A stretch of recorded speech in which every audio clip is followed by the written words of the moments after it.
What's going on, everyone? BouseFeenux here, and it's Thursday, so we're taking a quick look at everything interesting that happened on this week's Warriors Den dev stream.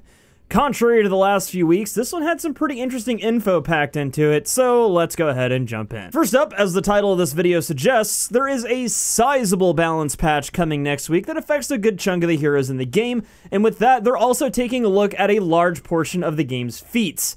I'm not really going to go into detail on what they talked about with the feats and stuff because there was a bunch of it and it was pretty boring, but when the patch releases, I'll cover those in detail when the notes are out, as I always do. Anyway, let's talk about what heroes are on the chopping block with this patch. In first place, we've got the Kensei. We finally have news on his long-awaited buff, and the change to this character comes to his Swift Strike and Helm Splitter moves. Currently, if these moves are blocked, it acts like a light attack, and any of the combos or mix-ups he'd be able to go into after executing them would be stopped cold.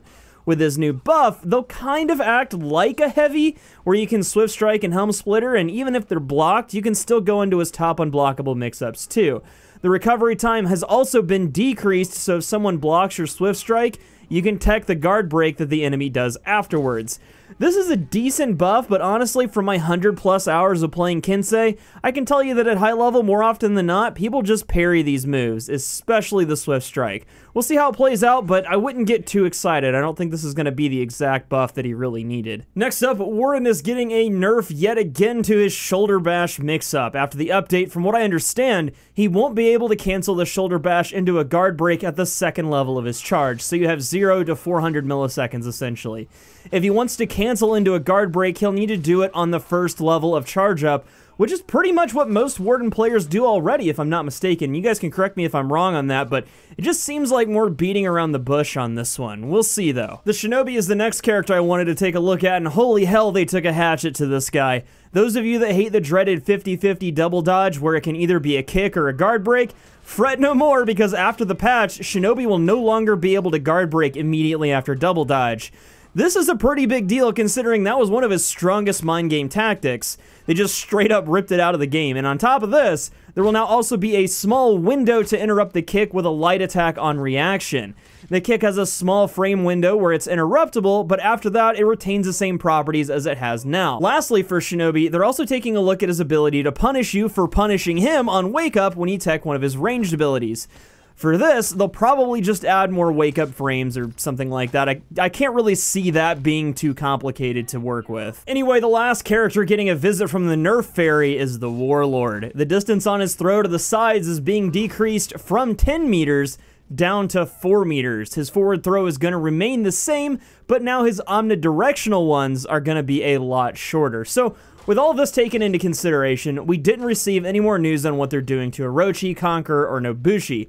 Honestly, out of those three, I feel like Nobushi is in the best place right now. You guys can correct me if I'm wrong there, but I have been fighting some super good Nobushis lately, and either Centurion's just really weak against them, or they're really learning a lot of good mix-ups, and this has actually made me want to pick up Nobushi to play. I'm really considering it right now. One extra thing they're doing for heroes, though, is changing the guard stance switch so that it's the same across the board for every character, because, as we all know, there's still a large chunk of the cast that has a slight delay, making them poor matchups against some of the faster characters.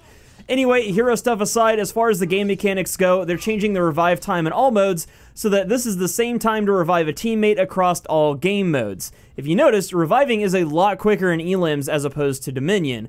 After the patch, this will no longer be the case. On top of all that, the quitter penalty that was supposed to ship with the patch last week is coming on Monday, and for those of you that aren't familiar with the details, if you quit from a game by using the menu or Alt F4, you'll be suspended from matchmaking for 10 minutes. If you lose connection to the game, though, you won't be penalized. If you absolutely have to leave a match, you'll have a 30-second grace period after the match starts to jump out. Honestly, I don't think this quitter penalty is severe enough. I don't think it's going to solve the rage quitting problem, and I mean, I'm all for it, as most of you that follow my channel probably know, but 10 minutes is pretty much just a slap on the wrist, and people are just going to be unplugging their Ethernet cables or quitting in the first 30 seconds anyway, so we'll see if it helps. I'm ever the optimist. I hope it works, but as it stands right now, it just seems a little too lenient. Moving on, for those of you that have been waiting ever so patiently on console, you're going to be receiving patch 1.08 tomorrow, and with that, you'll be caught up with those of us on PC. I don't think they mentioned if the patch we're getting next week is coming to all platforms or not, though, so I'm not too sure about that. It may be staggered again, so we'll see. But as for weekly content, we've got some new Elite outfits that are up in the store as of the time of this video. They did mention the new executions, and they are a long way out. We may not see them until after Season 3 starts, and the timeline they mentioned was sometime in September, which, holy shit, that's a really good chunk of time. So I guess just keep yourself busy and try to forget about them for now? I don't know. But yeah, that's pretty much everything noteworthy for the stream. They did a pretty cool segment that I thought was interesting and showed a very early version of the game, but that footage has been floating around for the past week or so, and I know a lot of you were talking about it and asking me to cover it, and I didn't cover it because so many people had already made videos and I didn't really see the point of adding my 2 cents to the pile. But regardless though, if you haven't seen that yet, it's definitely worth a watch, and I'll link the VOD to the dev stream below so you can see it for yourself. That is all for now though, folks. Before you go though, don't forget to like this video if you found it helpful, get subscribed if you're new here, and join my Discord if you haven't already. Till next time though, I'm BouseFeenux. I'll see you at the next video, and as always, thank you so much for watching.